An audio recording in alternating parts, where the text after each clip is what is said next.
Вже давно ні для кого не є таємницею, що по всій території України у різні часи були заховані усілякі скарби, які і досі не дають спокою мисливцям за скарбами. В надрах запорізьких козацьких земель зберігалося і зберігається безліч секретів, деякі з них вже розгадані, деякі на порозі відкриття, а багато таємниць ми ніколи не дізнаємося. Від коштовностей скіфських курганів до золотих запасів батька Махна. Місцеві ділянки та водойми оповиті міфами і легендами минулого. І ці легенди тягнуться своїм корінням у глибоку історію. Тож про таємниці козацьких скарбів в цьому відео.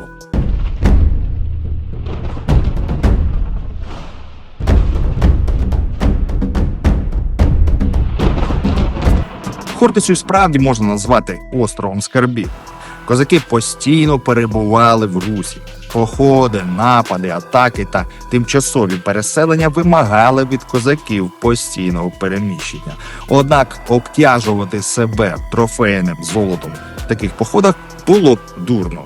По-перше, через незручності в дорозі, а по-друге, тому що здобуте оце все добро могло бути відібране ворогами.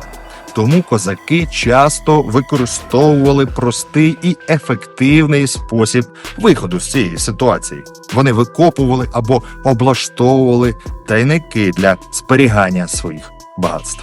Тайники, залишені козаками, і сьогодні залишаються частиною запорозького міфу. Безліч козаків так і не повернулися з військових походів, а їхні коштовності так і не дочекалися своїх господарів. Незлічена кількість багатств залишилася на території Запорозької Січі і після її ліквідації. Так от, під час розгрому Січі багато козаків думали так: як помре Грицько Нечеса, тобто Григорій Потьомкін, то вони повернуться назад на Запоріжжя. Тому і, покидаючи Січ, багато козаків-запорожців нічого з собою не брали, а ховали свої скарби хто в землю, хто в скелю, а хто у Дніпро. Козаки були впевненими в тому, що їхня історія не закінчиться. Вони вважали переселення на Кубань лише тимчасовим явищем. Тож вони і не брали з собою свого майна, а ховали його в землю або під покровом Дніпра, вірячи, що скоро повернуться і заберуть свої багатства. Однак цього так і не сталося. Військова козацька скарбниця при переселенні не була розграбована, оскільки так і не була знайдена. Згідно з переказом, козацька скарбниця покоїться десь над старим Дніпром у надрах Хортиці під величезним каменем, порослим мохом. Ці дані зафіксовані в народних джерелах і датуються 1874, 1877 та 1885 роками. Можливо, таємниця так і не буде розкрита, але легенда про козацькі скарби, заховані на Хортиці, живе і далі. Особливими байками оповитий Стрілечий острів. Слова людей стали історичними переказами, а книги розповідають нам про те, що на цьому острові козаки-запорожці викопали величезну яму і кинули туди все – золото, срібло, рушниці та засипали це все піском. Після того, як все було зроблено, козаки-запорожці кинули на це місце одного юнака і почали його гамселити, бити різко. Вони пороли його до півсмерті, поки він не здогадався, що ж від нього вимагається козаками. А вимагалося від нього запам'ятати те місце, де захований козацький скарб. Юнак запам'ятав дуб, гілка якого товстою стороною вказувала в напрямку Хортиці та всі навколишні об'єкти. Після цього він поїхав, і більше цього юнака ніхто не бачив. Через багато років на це місце приїхав старець. Старець почав оглядатися, і місце сильно змінилося. Дуба вже не було, а пісок покривав і великий камінь. І був цей старець тим самим юнаком, якого били козаки-запорожці тут багато років тому, щоб він запам'ятав це місце. Він був єдиним, хто знав це місце, але за багато років воно сильно змінилося, і цей старець вже не зміг його впізнати. На Кухарському острові навпроти села Андріївка колись жив запорожець-козак-кухар, незмірно багатий через те, що постійно брав участь у набігах на поляків. Кажуть, що коли він постарів, залишився зовсім один, і він заховав свої гроші не в одному місці, а розкидав їх по всьому острову. Острів 40-тисячник на Дніпрі так і називається, бо в минулі віки козаки-запорожці заховали там 40 тисяч карпованців. Залишили козаки свій слід і на острові Таволжанському, що напроти села Августинівка в Запорозькій області. Діди козацьких часів передавали один одному інформацію про певну лощину, що знаходилася на території цього острова. У тій лощині закопані 8 відер золота, але готуйтесь до того, що копати буде дуже важко, оскільки це місце затоптано кіньми, казали діди. Правда, ще поговорюють, що на скарб накладене старовинне закляття. Місцевий лоцман почав там копати і осліп. Ховали козацькі скарби і на старих могилах. Благочестиві козаки-запорожці часто бачили на них знаки. Щоб клад дався людині, на могилу потрібно було заходити, помолившись і не сквернословлячи. Існують легенди про заховані скарби на могилах Острій Волянського району, Северюзі, село Григорівка та Могилах-Близнюках. З часом вони стали частиною Дніпропетровської області.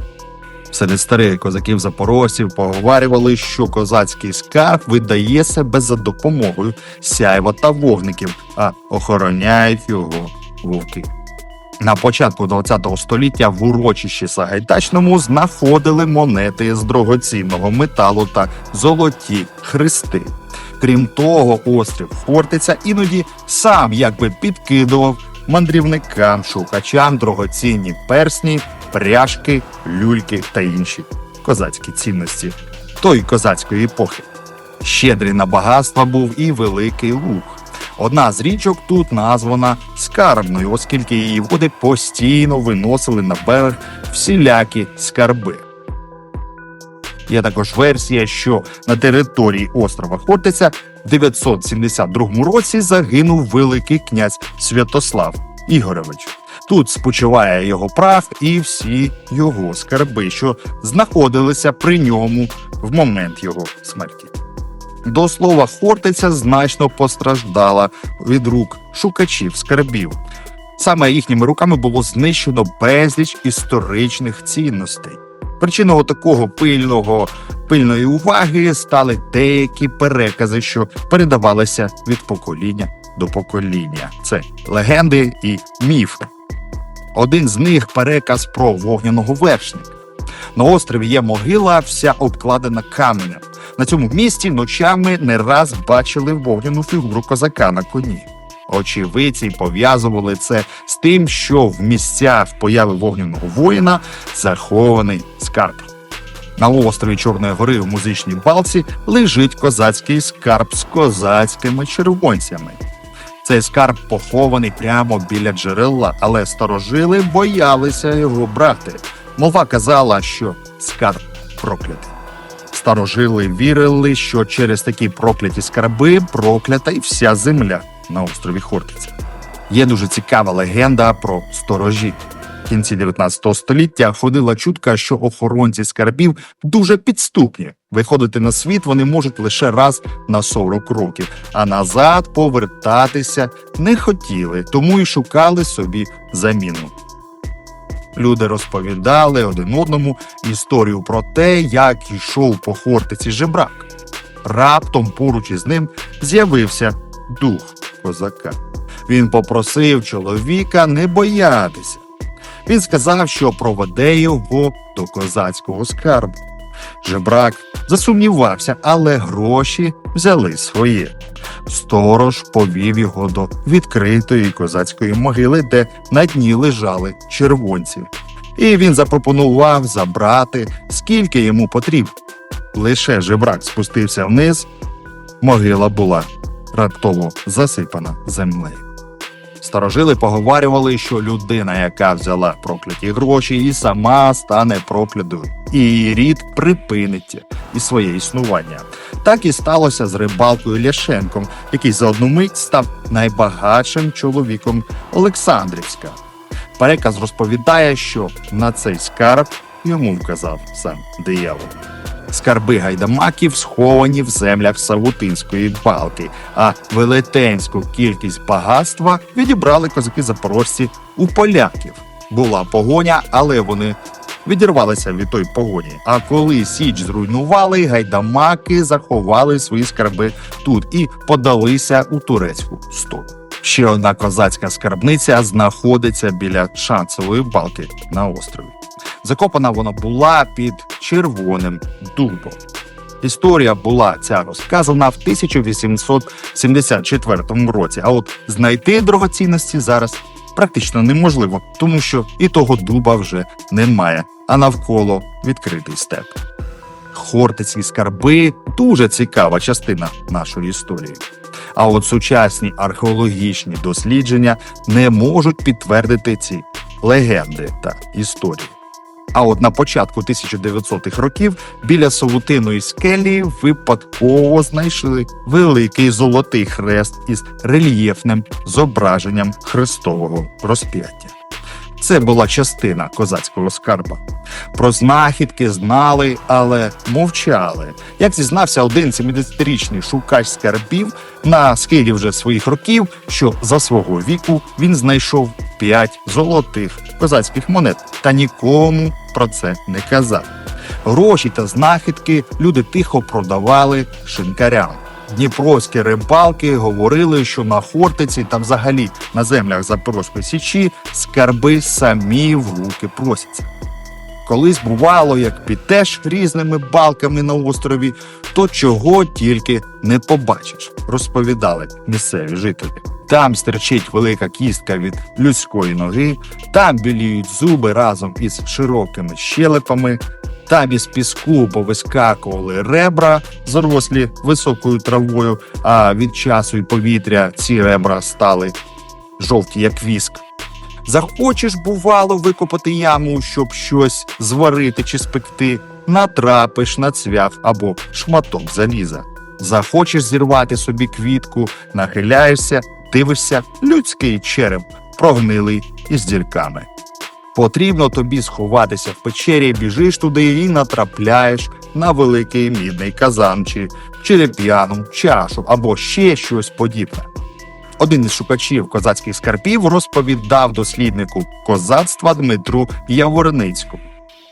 На острові Канцерівці якось натрапив я на людську кістку.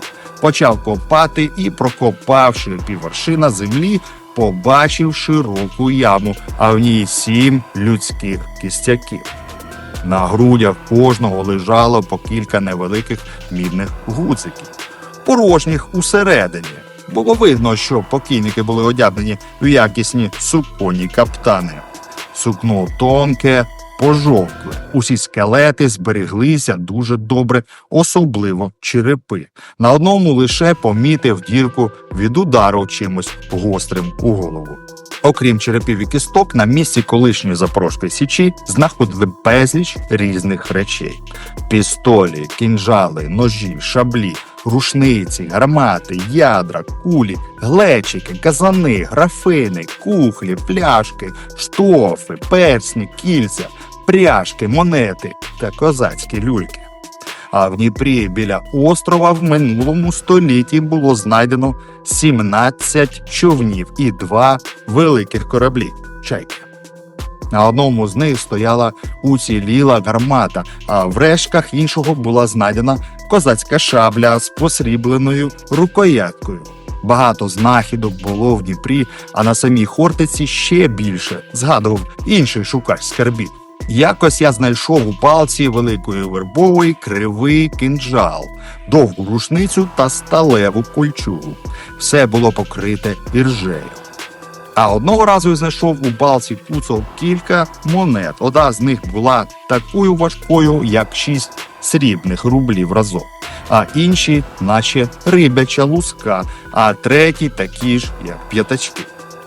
Бувало, знаходили монети іншого роду. Та що тільки там не знаходили на Хортиці.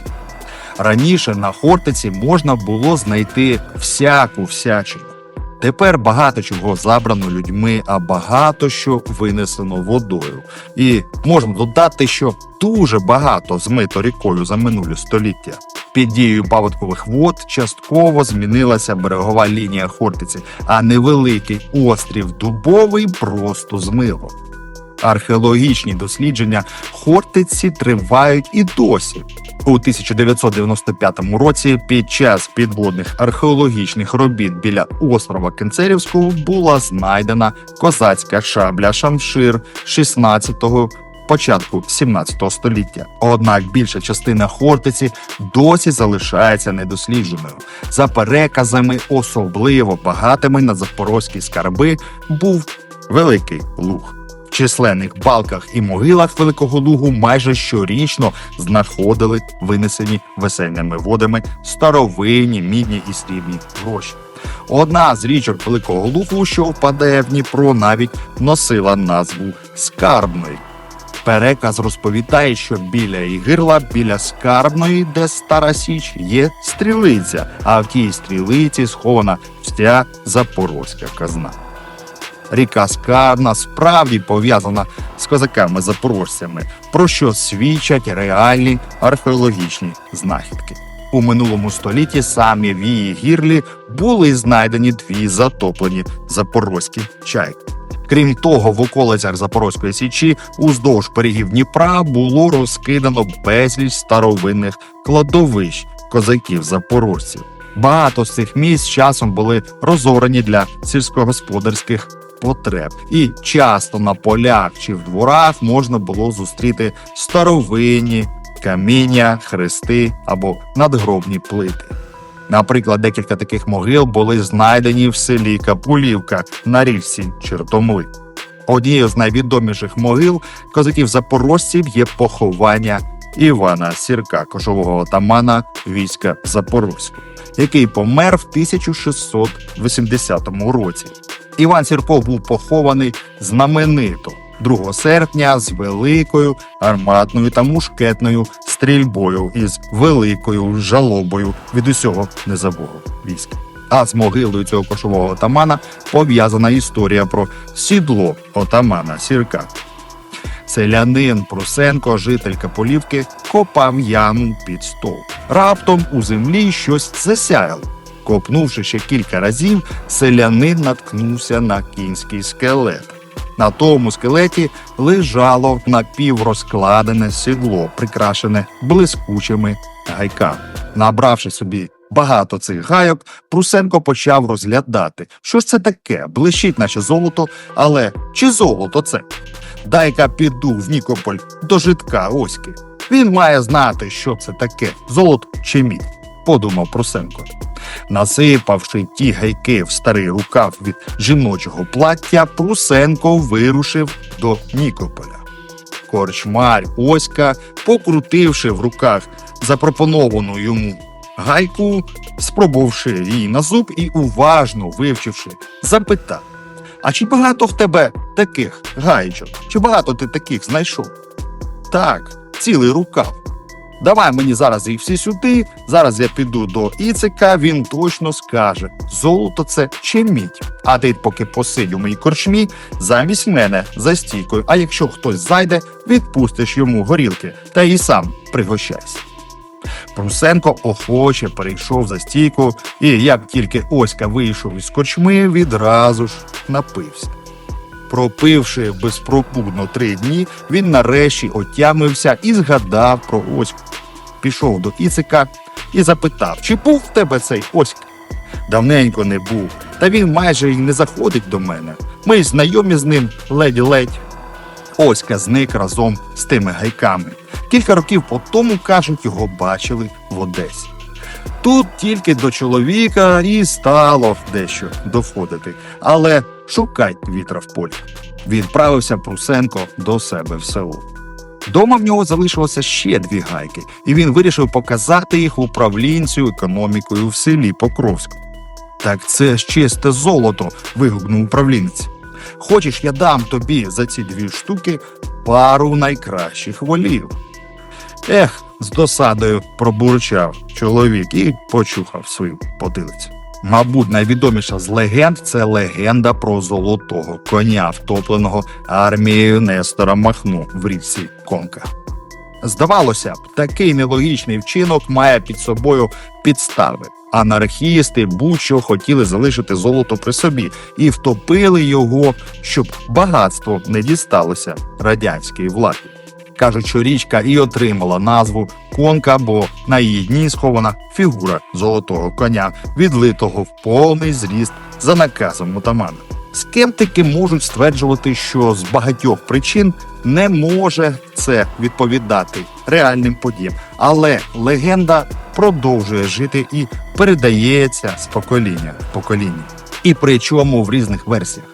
Хтось каже, що в Конці трагічно потонула турецька лодка, яка перевозила статую. Хтось упевнений, що золотий кінь належав козакам-запорожцям, які сховали свої багатства на дні до кращих часів. А жителі Гуляйполя схиляються до думки, що Нестор Махно не топив свої скарби, а зарив їх у Дібровському лісі. Тим не менше, скільки б не було думок і припущень, фігурант цієї історії завжди один і той же – золотий кінь.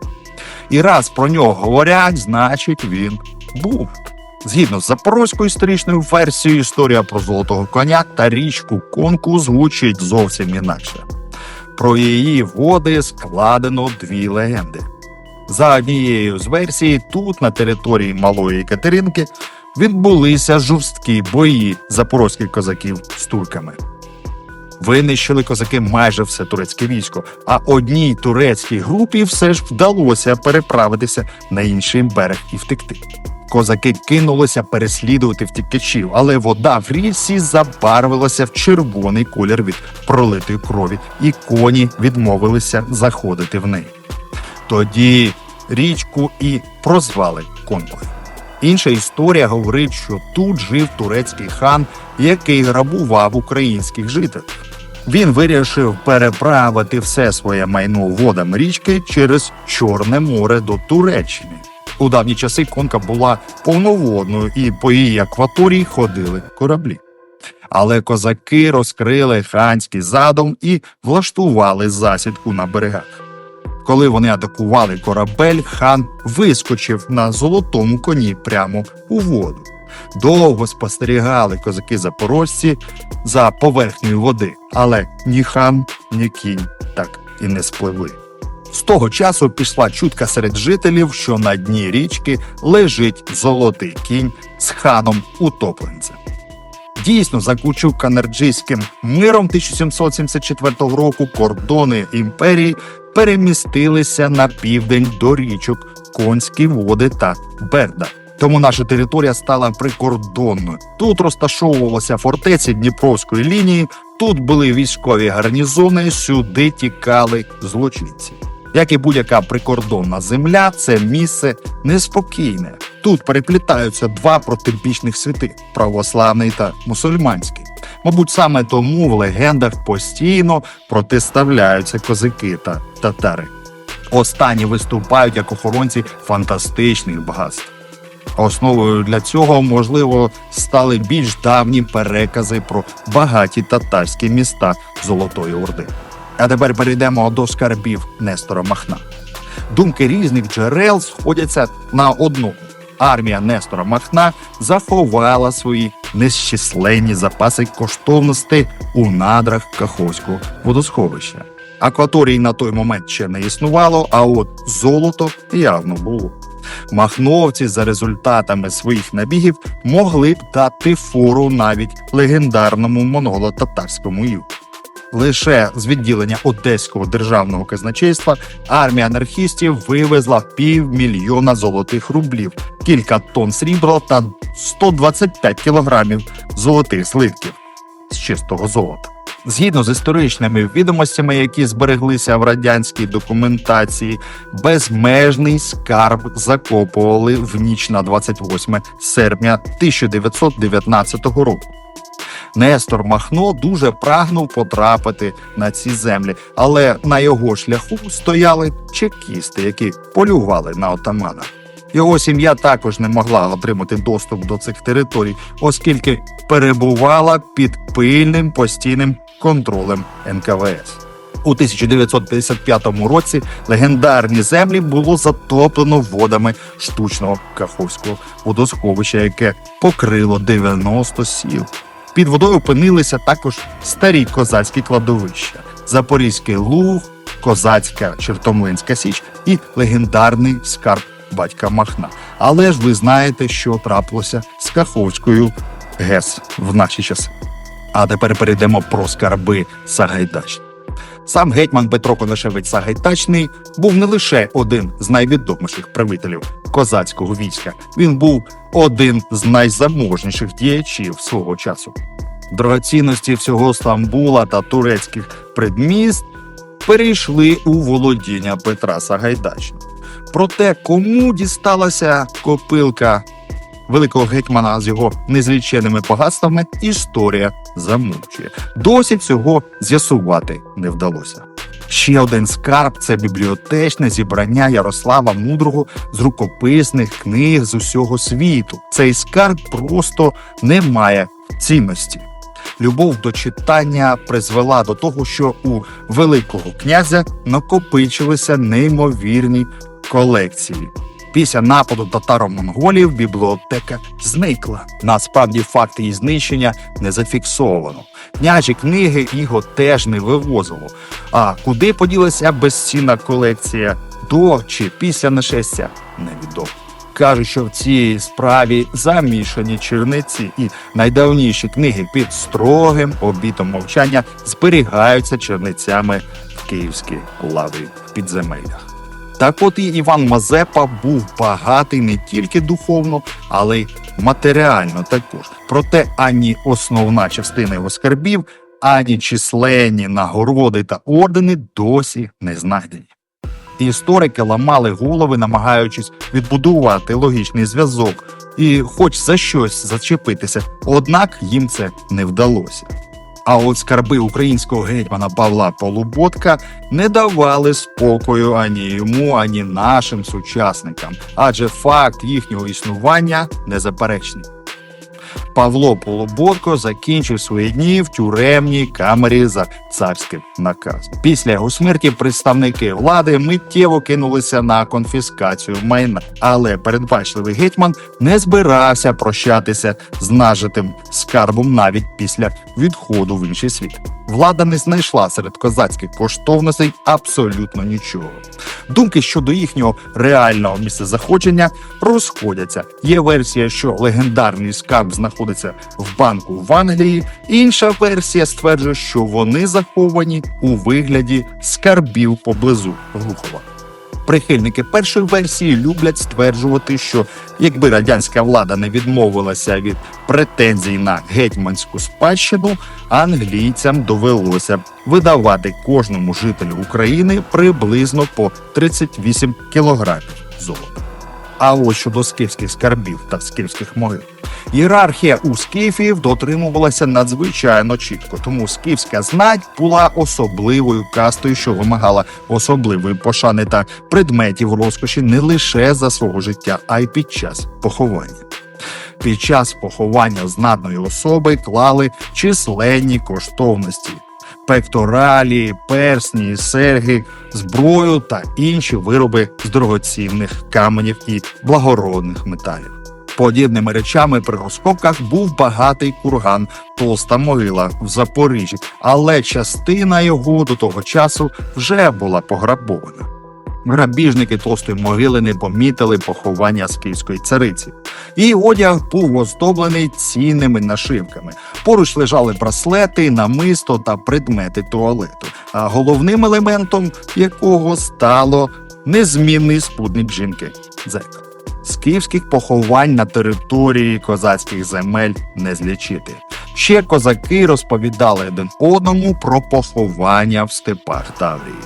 В тих похованнях, що відкривали, знаходили коштовні конські упряжі, і навіть покійні слуги царів були прикрашені золотими прикрасами. Серед археологів існують розповіді про те, що розкопувати гробниці і турбувати мертвих дуже небезпечно.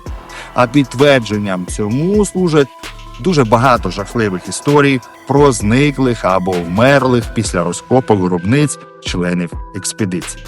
Крім того, вважається, що древні народи володіли надприродними здібностями. Вони використовували в побуті чорну магію і накладали на місця поховань свої закляття. Так от земля неохоче ділиться своїми багатствами, але золота лихоманка продовжує змушувати людей вірити в древні легенди, де вже не відрізнити правду від вигадки. Далі буде.